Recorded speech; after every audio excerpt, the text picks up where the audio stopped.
बिस्मिल्लाहिर्रहमानिर्रहीम अस्सलाम वालेकुम वेलकम टू क्विक रिव्यू। और क्विक रिव्यू में करंट अफेयर्स का एक टॉपिक डिस्कस करते हैं जी। और वो है climate and climate challenges and Pakistan. इसे देखते हैं कि क्लाइमेट चैलेंजेस जो है वो पाकिस्तान को क्या है और किस तरह से जो है पाकिस्तान इन चैलेंजेस का सामना कर सकता है या इसके लिए क्या जो है वो रिफॉर्म्स पाकिस्तान लेके आ सकता है, तो इसको डिस्कस करते हैं। अब देखिए पाकिस्तान में इस टाइम पे जो हालात चल रहे हैं, आपको डिफरेंट जो है वो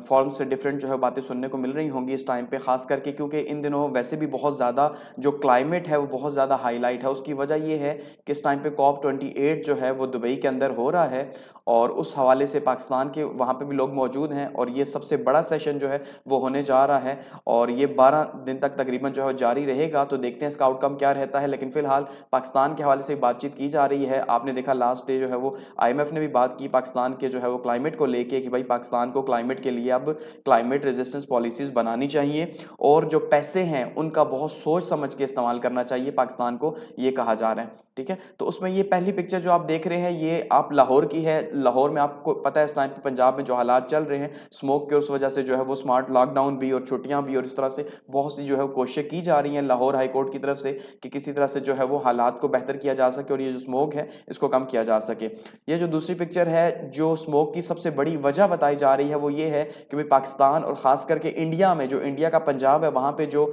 चावलों की फसल को खत्म होने के बाद उसे जलाया जाता है, नई फसल के लिए तैयार किया जाता है, तो उसके वजह के तौर पे बहुत ज्यादा जो है वो धुआं वगैरह पैदा होता है जो पाकिस्तान के अंदर भी स्मोक का बायस है। और थर्ड पे यहाँ पे ग्लेशियर मेल्टिंग है, इसके हवाले से भी एक रिपोर्ट आई है कि भाई जो GB है गिलगित बल्तिस्तान, वहाँ पे ग्लेशियर्स जो हैं वो बहुत ही तेजी के साथ जो है मेल्ट हो रहे हैं और इसके लिए पाकिस्तान को जो है शॉर्ट टर्म में तो चलें फायदा होगा कि पानी आ रहा है पाकिस्तान का, लेकिन नुकसान भी है, फ्लड्स वगैरह जैसे आते हैं, लेकिन लॉन्ग टर्म में पाकिस्तान के लिए जो है वो बहुत बड़ा थ्रेट है कि पाकिस्तान में पानी खत्म हो जाएगा। तो ये डिफरेंट चैलेंजेस हैं जिनको हमने यहाँ पे जो है नाम दिया है क्लाइमेट चैलेंजेस का, तो इसको डिस्कस करते हैं ये क्या है। ठीक है, अब सबसे पहले अगर हम देखते हैं तो देखिए पाकिस्तान जो है एक्चुअली में अनफॉर्चुनेटली, बदकिस्मती के साथ आप ये कह सकते हैं कि क्लाइमेट चेंज जो है उसका सबसे बड़ा जो असर है वो पाकिस्तान के ऊपर हो रहा है। पाकिस्तान उन टॉप 10 कंट्रीज में है जो सबसे ज्यादा जो है क्लाइमेट का असर जो है महसूस करेंगे, या 7वें नंबर पे आप इसे कह सकते हैं पाकिस्तान को, क्योंकि पाकिस्तान जो है वो जनरली जो है वो वार्म क्लाइमेट का रीजन है। अगर हम जोग्राफिकली जब पाकिस्तान के डिवीजन देखते हैं क्लाइमेट की, तो एक्चुअली में वार्म क्लाइमेट है पाकिस्तान का। ठीक है, और ये रीजन ही ऐसा है जहां पे हम इसको क्या कहते हैं जी, ये हमारा जो पूरे का पूरा रीजन है ये ट्रॉपिकल जोन के अंदर जो है वो मौजूद है। तो ट्रॉपिकल जोन के अंदर पूरा साल ही जो है वो मौसम गर्म रहता है तकरीबन। तो पाकिस्तान में अगर एवरेज बारिश देखी जाए तो 250 मिलीमीटर जो है बारिश होती है, जो बहुत कम है। अगर पाकिस्तान की एवरेज बारिश का जो है वो हिसाब देखा जाए तो ये काफी ज्यादा कम है। इस वजह से पाकिस्तान एरिड और सिमी एरिड रीजन है। ठीक है, यानी तो खुश्क है या फिर कुछ आधा खुश्क है, इस तरह से आप कह सकते हैं। तो पाकिस्तान में जो क्लाइमेट के चैलेंजेस हैं उनमें क्या है, हीट वेव है। गर्मियों में आप देखते हैं कि कितना शदीद जो है वो गर्मी हो जाती है पाकिस्तान के अंदर। ड्रॉट्स हैं, ठीक है, खुशहाली है पाकिस्तान के अंदर। इसके अलावा जो है वो रिवर और फिश फ्लड्स, फ्लैश फ्लड्स जो है वो बहुत ज्यादा आते हैं। लास्ट ईयर आपने देखा 2022 के अंदर भी आप कह सकते हैं, 21 के अंदर भी कह सकते हैं, यानी तकरीबन हर साल ही पाकिस्तान में फ्लड्स आ रहे हैं। लैंडस्लाइडिंग आप देख रहे हैं किस तरह से जो है वो हमारे जो नॉर्दर्न एरियाज है वहां पे होती है और किस तरह से वहां पे जाने जो है वो जाती हैं। इसी तरह से स्टॉर्म्स वगैरह जो हो गए और साइक्लोन्स हो गए, जैसे बाइपर जॉय जो है वो कराची में आया था लास्ट ईयर, आपने देखा कि किस तरह से जो है वो चीजों को खराब कर रहा था। तो ये सारी चीजें जो है ये टॉप पे हैं इस टाइम पे पाकिस्तान को जिनका सामना है। ठीक है, तो इसका मतलब पाकिस्तान जो है वो इफेक्ट होगा क्लाइमेट के जो है इश्यूज से। तो इन्वायरमेंटल क्राइसिस इन पंजाब की अगर बात करते हैं तो ये हमारे पास एक केस स्टडी है कि हम यहाँ पे भी देख सकते हैं कि क्लाइमेट के हवाले से हमें चैलेंजेस हैं। क्लाइमेट चेंज के हवाले से ना सही, लेकिन क्लाइमेट के हवाले से हमें पंजाब के अंदर क्या है कि जो एयर पोल्यूशन है इस टाइम पे वो टॉप लेवल पे पहुंच चुकी है। ठीक है, अब ये जो टॉक्सिक और ग्रे हेज है जो कि बहुत ज्यादा हेल्थ को इफेक्ट कर रही है, और इस टाइम पे पंजाब के 10 डिस्ट्रिक्ट्स जो हैं, 10 जिले इस टाइम पे शदीद जो है इसकी लपेट में, और लाहौर जो है वो पहले नंबर पे है। आप देखें इस टाइम पे जो टॉप है, अगर वर्ल्ड सिटीज में हम देखें तो दिल्ली जो है वो पहले नंबर पे है। ठीक है जी, इस पोल्यूशन के अंदर दूसरे नंबर पे लाहौर आ रहा है यहाँ पे, और पाकिस्तान में पहले नंबर पे है, जहां पे जो है वो विंटर के अंदर खास करके ये स्मोक का पाकिस्तान को हर साल चैलेंज रहता है। तो जो लोग लाहौर में होते हैं उन्हें पता है कि वो कितना जो है वो एक तकलीफ दे प्रोसेस है कि सर्दियों में जो है वो दिन को 2-2 बजे तक धूप ही नहीं निकलती। ठीक है, और धूप अगर निकले भी तो वो तो नीचे पहुंच ही नहीं पाती उस तरह से। तो वो एक बहुत ही अजीब किस्म का, और एक ठंड भी, और साथ में ऊपर से जो आपको कुछ दिखाई भी नहीं दे रहा, और बिल्कुल ही जो है ना लाइफ मफलूज हो जाती है वहां पे लाहौर के अंदर, इस तरह के हालात बनते हैं। तो ये सारे के सारे फैक्टर्स अगर इसमें देखे जाएं तो ज्यादातर मैन मेड फैक्टर्स हैं, यानी जो लाहौर के अंदर या पंजाब के अंदर जो हालात हैं इसमें मैन मेड फैक्टर्स हैं। जैसे जिसमें अब सबसे टॉप पे कहा जा रहा है कि भाई जो पैडी स्ट्रू बर्निंग है, पैडी स्ट्रू बर्निंग यही है कि जब चावल की फसल जो है काश्त की जाती है पाकिस्तान के पंजाब के अंदर, ठीक है, या फिर हम इंडिया की बात करते हैं तो वहां पे जब फसल को काटा जाता है तो उसके पीछे तो रह जाता है, जाहिर बात है, छोटे छोटे तिनके जो हैं जो उगे रहते हैं, तो उनको फिर वो क्या करते हैं, जलाते हैं, ठीक है। जब वो उनको जलाते हैं ताकि वो क्या करें, उस जमीन के एक तो न्यूट्रिशन को बहाल करें, दूसरा नाइट्रोजन को थोड़ा सा वहां पे वो कंट्रोल करना चाहते हैं, और वहां पे जो बाकी जो वहां पे कीड़े मकोड़े हैं उनको भी साथ ही खत्म करना चाहते हैं नेक्स्ट फसल के लिए। तो इस वजह से फिर वो जलाते हैं, तो उसकी, और ये बहुत बड़े पैमाने पे है। अगर आप पंजाब से नहीं है तो शायद आपको ये बातें थोड़ा कम समझ आए कि यार इतना बड़ा जो है वो कैसे हो सकता है ये इशू कि आग के जलाने की वजह से पूरा एटमॉस्फेयर ट्रैप हो जाए। लेकिन अगर आप पंजाब के हैं तो आपको आइडिया होगा इस बात का कि बहुत बड़े बड़े जो है वो मिलों पे फैले हुए खेत हैं, जब उनको जलाया जाता है तो जाहिर बात है फिर वहां से स्मोक जो पैदा होता है वो इसका एक बहुत बड़ा कॉज है, ठीक है। और ये इसमें खास करके हरियाणा जो है उसको कहा जा रहा है इंडिया के पंजाब के अंदर, इसी तरह से जो उत्तर प्रदेश का रीजन है वहां पे जो है 35 मिलियन टन जो है वो ये चीजें जलाई जाती हैं। तो आप अंदाजा कर लें कि फिर उसका किस तरह से असर होता है। और जाहिर बात है अब जो ज्योग्राफिकल रीजन है वो तो एक है, वो हवा ये तो नहीं देखेगी ये इंडिया है और ये पाकिस्तान है, अब मैं यहाँ पे चलूँ यहाँ ना चलूँ, ऐसा तो पॉसिबल नहीं है। तो अल्टीमेटली फिर ये सारी चीजें जो है पूरे का पूरा वेदर ही एक है साउथ एशिया का, तो यहाँ पे फिर चैलेंजेस आते हैं।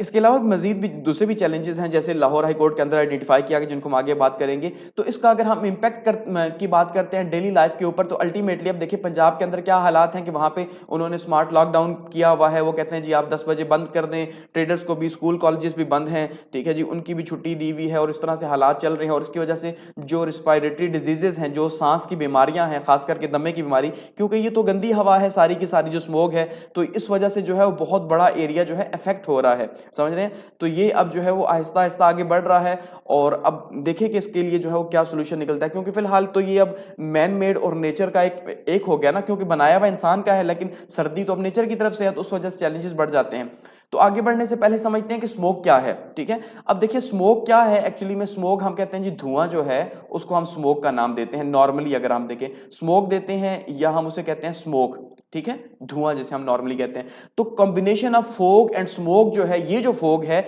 इसको हम क्या कहते हैं, combination of fog and smoke, कि धुआं और जो फोग है, फोग तो आपको पता है सर्दियों में होती है अल्टीमेटली ठंड की वजह से, कि जब ठंड की वजह से पार्टिकल्स भारी हो जाते हैं तो फिर वो जमीन के सरफेस के ऊपर ही, क्योंकि जमीन के सरफेस की जो ऊपर की सतह है वहां पे हवा ज्यादा ठंडी होती है बनिस्बत ऊपर की, तो उस वजह से वहां पे फिर वो क्या होता है, वो धुएं के ड्रॉपलेट्स, जो पानी के ड्रॉपलेट्स हैं, ठंडे हो जाते हैं, जिस वजह से वो क्या करते हैं, धुंध बनाते हैं, जिसको हम कहते हैं, जैसे आप मरी एक साइड पे चले जाएं तो आपको धुंध देखने को मिलती है, ठीक है, या बाकी इलाकों में भी सर्दियों में देखने को मिलती है। लेकिन एक तो धुंध, और उसके साथ साथ उसमें जब स्मोक ऐड होता है, ये जो धुआं है गंदा, जब ये ट्रैप होता है तो उसके अंदर तो ये पार्टिकल्स हैं और ये सॉलिड पार्टिकल्स हैं, उसके एनर्जी के तौर पे क्या होता है, क्योंकि जो धुंध है वो तो लिक्विड है, वो तो पानी है, लेकिन ये जो स्मोक है ये सॉलिड पार्टिकल है, इसके अंदर सब गंद वगैरह ट्रैप हो चुका, और ये मजीद हवा को भारी कर देता है, और वहां पे वो कई कई दिनों तक जो है, पूरी सर्दियों में आप कह ले 2-2.5 महीने तो वहां पे लाहौर के अंदर या पंजाब में हालात चलते ही चलते हैं। मोटरवे पे आप देख ले इस तरह के हालात चलते हैं, ठीक है।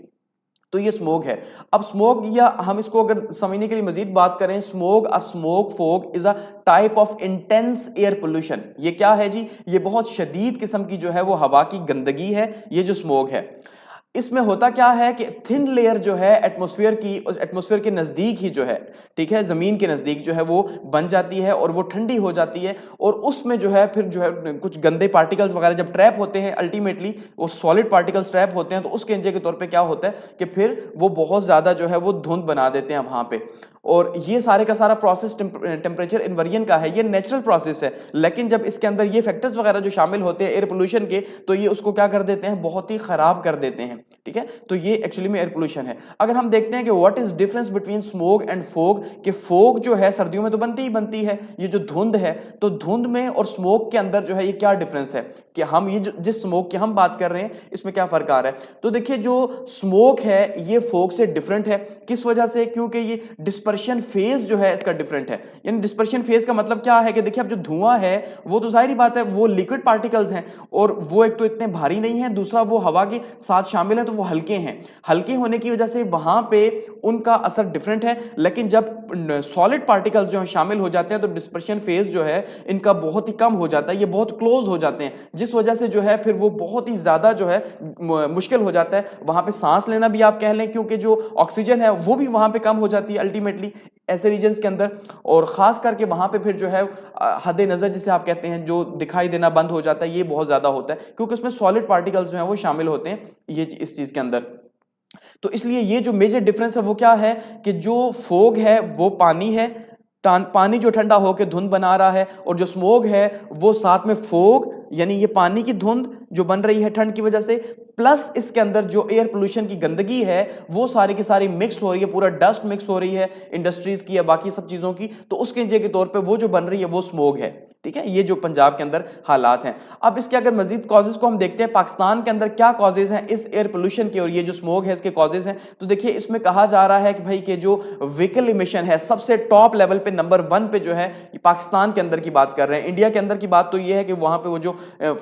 जलाते हैं, बर्निंग करते हैं, बर्न स्लैश फार्मिंग, तो उस वजह से है। यहां पे व्हीकल इमिशन की वजह से है कि गाड़ियों का जो धुआं है उसकी वजह, जाहिर बात है वो तो है ही गंदा, सारा कार्बन है और वो यहां पे ट्रैप होता है। इंडस्ट्रियल पोल्यूशन है, ठीक है, और इसके अलावा फॉसिल फ्यूल जो है वो उसके अंदर शामिल है, पावर स्टेशंस की शामिल है, वेस्ट बर्निंग जो जहां पे होता है वो सारा शामिल है इसके अंदर, कोल बर्निंग शामिल है, ठीक है, और जो खास करके जो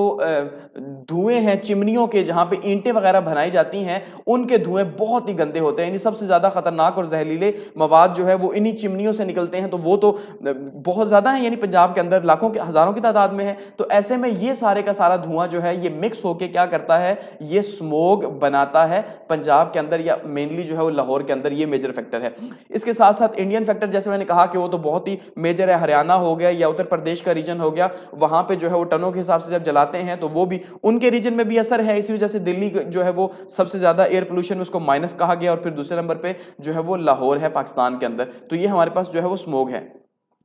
अब अगर हम देखते हैं इसकी कंट्रीब्यूशन की मजीद कुछ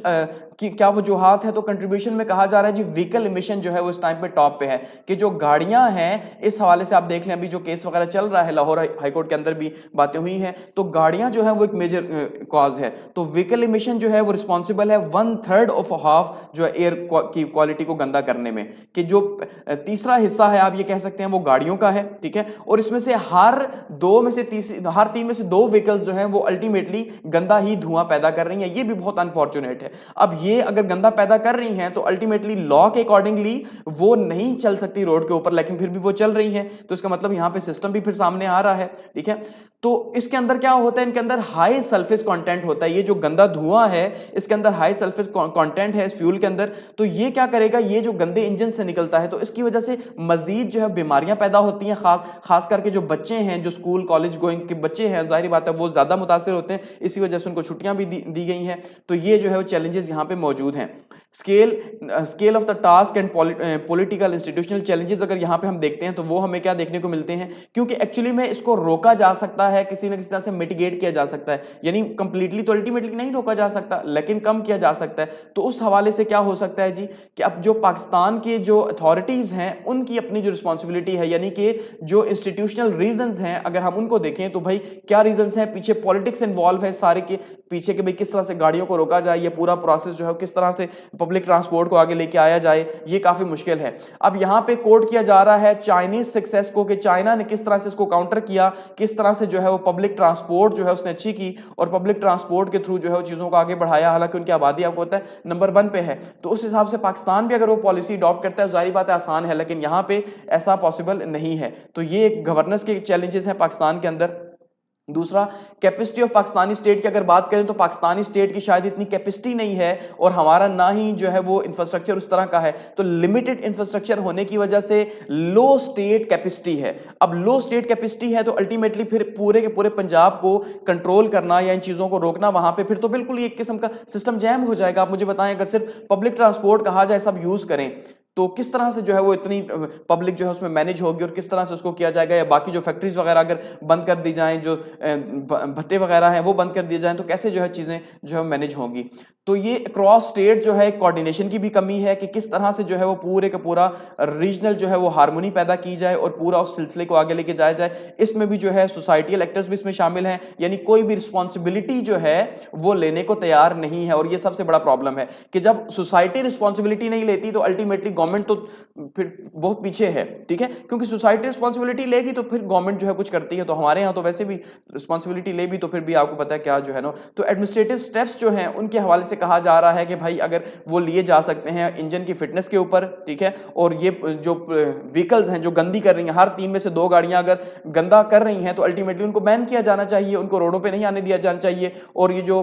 2 स्ट्रोक या 4 स्ट्रोक जो इंजन वगैरह हैं ये बहुत ज्यादा जो है वो गंद कर रहे हैं। जैसे आपको पता है चिंची रिक्शा लाहौर के अंदर आपको बहुत ज्यादा देखने को मिलेगा, तो वहां पे जो है वो उसका तो बहुत बड़ा एक जो है वो हिस्सा है लाहौर के शहर के हवाले से अगर हम बात करें, तो ये बहुत ज्यादा जो है वो चैलेंजेस हैं। तो ये चैलेंजेस जो है किस तरह से कम हो सकते हैं, खत्म नहीं हो सकते, कम हो सकते हैं अथॉरिटेटिव या एडमिनिस्ट्रेटिव मेजर्स के थ्रू, कि अगर आप एडमिनिस्ट्रेटिव मेजर्स लेते हैं तो ये कुछ ना कुछ हो सकता है। अब पॉसिबल सॉल्यूशंस अगर एनवायरमेंटल जो है डिस्कार्ड्स की बात की जाए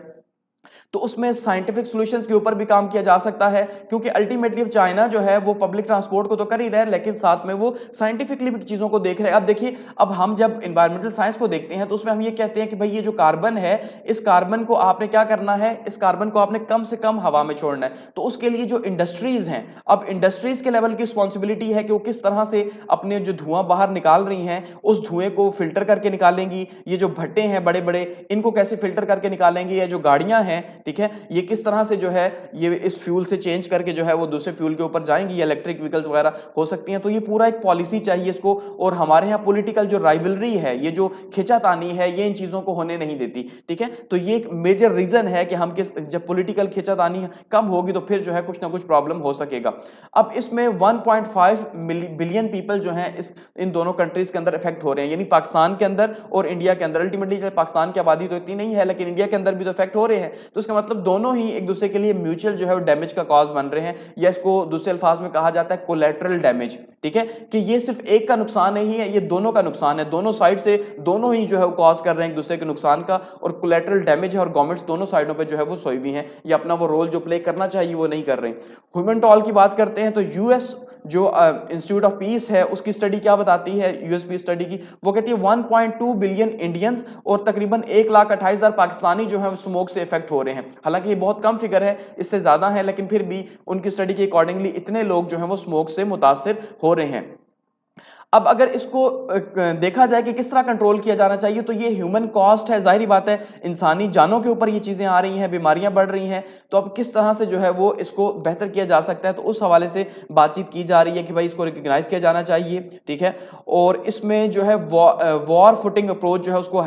सामने लेके आना चाहिए, क्योंकि जाहिर बात है जब इंसानी अलमिया होता है तो फिर दोनों साइडों से, अब देखें जैसे इसराइल के अंदर या हमास की जो वॉर चल रही है उसमें अब दोनों साइडों से ही अलमिया था। खैर इसराइल ने तो नेगेटिव रोल प्ले किया, लेकिन फिर भी अब जैसे सीज फायर हुआ है कि भाई ठीक है हम बीच के लोगों को कुछ ना कुछ बचाव देते हैं, तो इसका मतलब यह है कि यहां पे जो है इस पे काम होना चाहिए, ठीक है। और यहां पे दोनों जो है दोनों साइड से अगर बात की जाए तो 20 से ज्यादा सिटीज हैं जो कि इस टाइम पे मुतासिर हो रहे हैं, पाकिस्तान के अंदर भी और इंडिया के अंदर भी, और एयर पोल्यूशन जो है उनकी बहुत आगे लेवल पे पहुंच चुकी है। तो इसलिए दोनों को मिलकर जो है यहां पे काम करना चाहिए, तब भी होगा, क्योंकि पाकिस्तान अब खुद इतना ज्यादा रिस्पॉन्सिबल नहीं है इन चीजों का जितना इंडिया जो है उसकी वजह से पाकिस्तान को ये डैमेज हो रहा है, कि उनके पंजाब का पूरा धुआं या सब कुछ वो जो है हमारी तरफ आ रहा है। हालांकि हमारा जो है इसके अंदर जो शेयर है वो बहुत कम है, हमारा हिस्सा परसेंटेज बहुत कम है इसको लेके। तो अब ये जो राइस वगैरह के जो इश्यूज हैं जो जलाए जाते हैं, तो इसको अल्टरनेट दिया जाना चाहिए। यहाँ पे जो है वो वर्ल्ड कम्युनिटी भी सामने आ सकती है कि भाई किस तरह से इसको एक अल्टरनेट दिया जाए ताकि जलाने से जान छूटे। और ये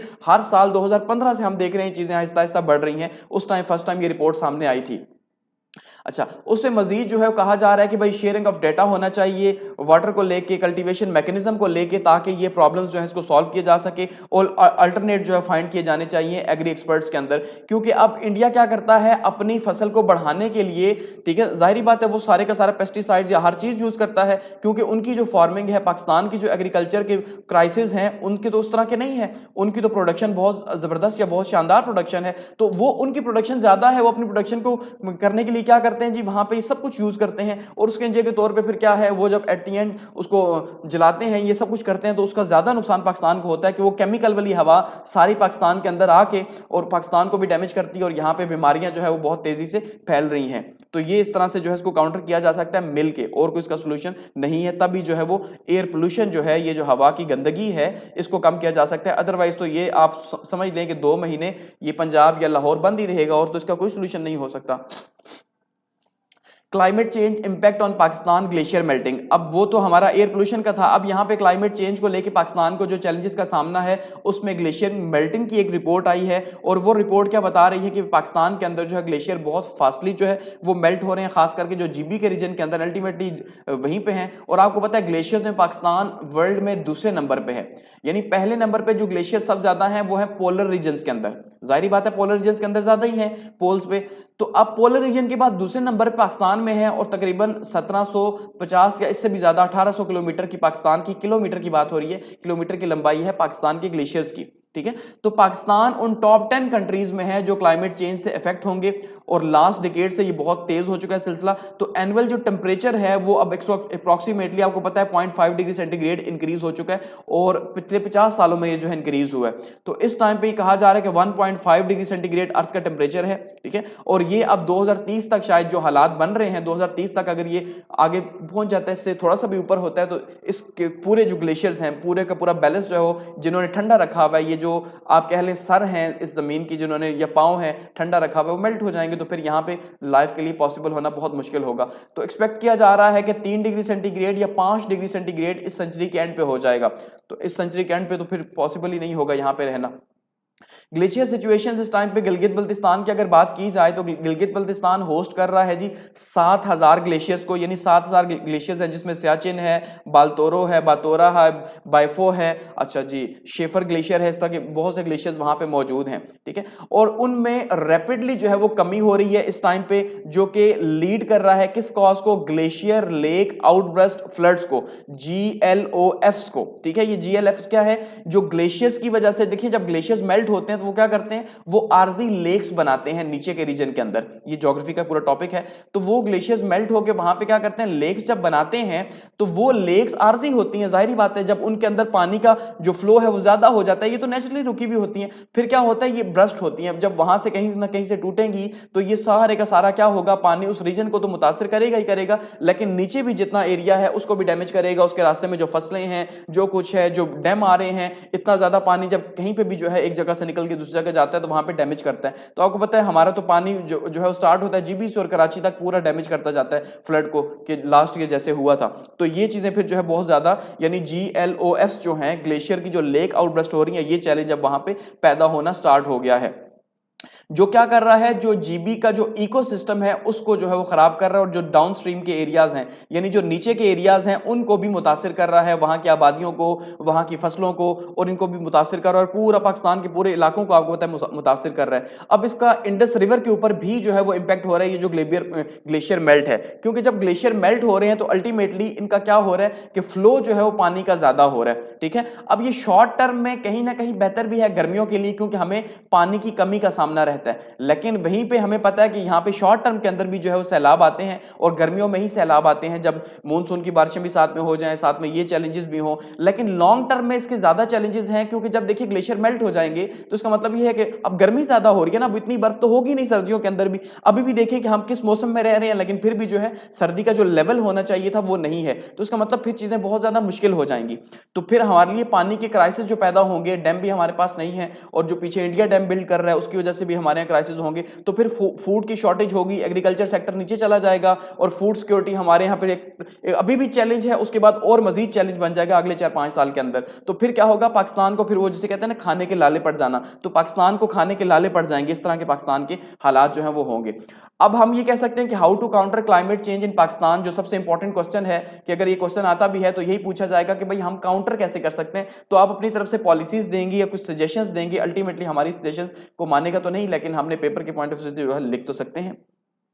तो पहला क्या है, नेचर बेस्ड सॉल्यूशंस की तरफ हमें जाना चाहिए। नेचर बेस्ड सॉल्यूशंस पे हमें प्रमोट करना चाहिए नेचर बेस्ड सॉल्यूशंस को, कि किस तरह से हम डेवलपमेंट प्रोजेक्ट्स को इस तरीके से बनाएं कि हम इससे फायदा उठा सके। अब देखिए, बारिशों को तो हम नहीं रोक सकते, ना ही ग्लेशियर मेल्टिंग को रोक सकते हैं इस टाइम पे। ऐसा ही है, जब लास्ट हमने रिपोर्ट भी डिस्कस की थी कि जो लोग रिस्पॉन्सिबल हैं वो तो खुद मजे में है, और हम लोग जो है वो इसका सामना कर रहे हैं, तो इसलिए चीजें मुश्किल हो जाएंगी। तो यहाँ पे हमें क्या करना चाहिए, नेचर बेस्ड सॉल्यूशन की तरफ जाना चाहिए, डैम वगैरह इस तरह से बनानी चाहिए। ठीक है, रोल ऑफ क्लाइमेट लिटरेसी जो है उसको बढ़ाना चाहिए। जब तक क्लाइमेट लिटरेसी नहीं होगी तब तक चैलेंजेस जो हैं वो कम नहीं होंगे।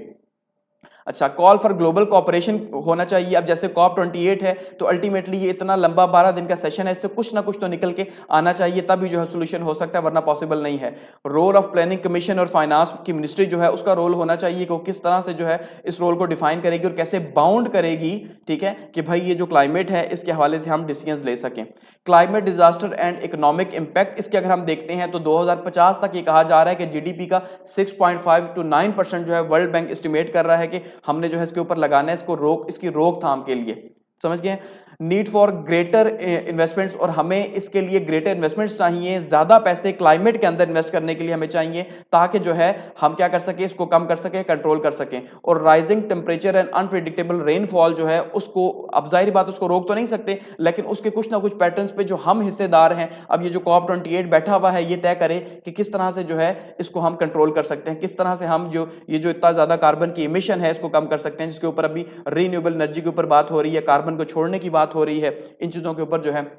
और शॉर्ट टर्म और मीडियम टर्म जो है वो इंटरवेंशंस होनी चाहिए इसके अंदर, कि किस तरह से पॉलिसी मेजर्स में हम शॉर्ट टर्म में क्या कर सकते हैं और लॉन्ग टर्म में क्या कर सकते हैं, और किस तरह से जो है पब्लिक ट्रांसपोर्ट जो है उसको आगे ले जाके, ये जो गाड़ियां हैं जो सबसे ज्यादा, क्योंकि व्हीकल की वजह से जाहिर बात है पोल्यूशन हो रही है, और सब ज्यादा इतनी ज्यादा गर्मी है पैदा हो रही है, तो वो रोकी जा सकती हैं। Need for shift in priorities, और सबसे इंपॉर्टेंट चीज ये है कि अब जैसे देखिए, हम इस टाइम पे हमारी प्रायोरिटीज है ग्रोथ की, हर एक की ग्रोथ की प्रायोरिटीज हैं, लेकिन हमारी जो प्रायोरिटीज हैं वो सस्टेनेबिलिटी की होनी चाहिए, कि भाई ग्रोथ तो हो लेकिन सस्टेनेबल ग्रोथ हो। ठीक है, और फ्यूचर का आउटलुक जब हम रखेंगे तो तब भी हम सस्टेनेबल ग्रोथ की जब जाएंगे, वरना हमने जंगलात को काटना है, इसी तरह से तबाही होनी है, गाड़ियां लेनी है, डेवलपमेंट होनी है, कोई पॉलिसी नहीं है पाकिस्तान के अंदर, ना ही दुनिया के अंदर इस टाइम पे गरीब ममालिक के अंदर कोई पॉलिसी नहीं है, और सबसे ज्यादा मुतासिर भी वो हो रहे हैं। तो ये हमारे पास कुछ सोल्यूशंस हैं या सजेशंस हैं जो कि इसको आगे ले जाके जो है वो थोड़ा बहुत कम किया, मिटिगेट किया जा सकता है, खत्म तो अल्टीमेटली नहीं किया जा सकता। ठीक है,